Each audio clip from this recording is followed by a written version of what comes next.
திரையுலகத்தில் மிகவும் சிரமப்பட்டு மிகவும் உழைத்து உடல் உழைப்பால் முன்னேறி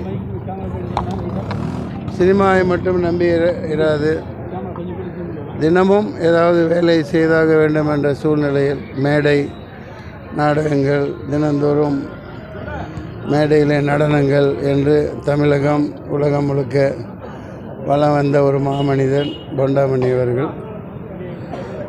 அவர்கள் இன்று நம்மிடையே இல்லை. ஒரு சாதாரண மனிதராக இலங்கையில் பல இன்னலுற்று பல வன்ம கொடுமைகளுக்கு உள்ளாகி தமிழன் ஒடுக்கப்படுகையில் பல தேசங்களுக்கு சிதறிய என் தமிழ் சொந்தங்களில் ஒருவராக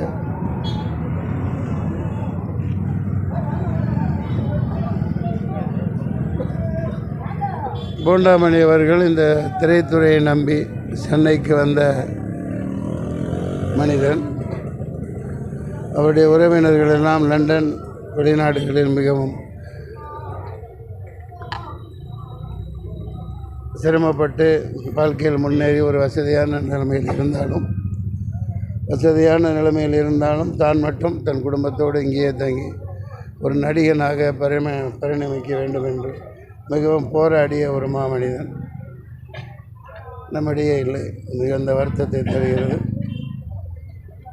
அன்னாரின் உடல் ஆன்மா சாந்தியடைய உள்ள இறைவனை பிரார்த்திக்கிறேன். நன்றி, வணக்கம்.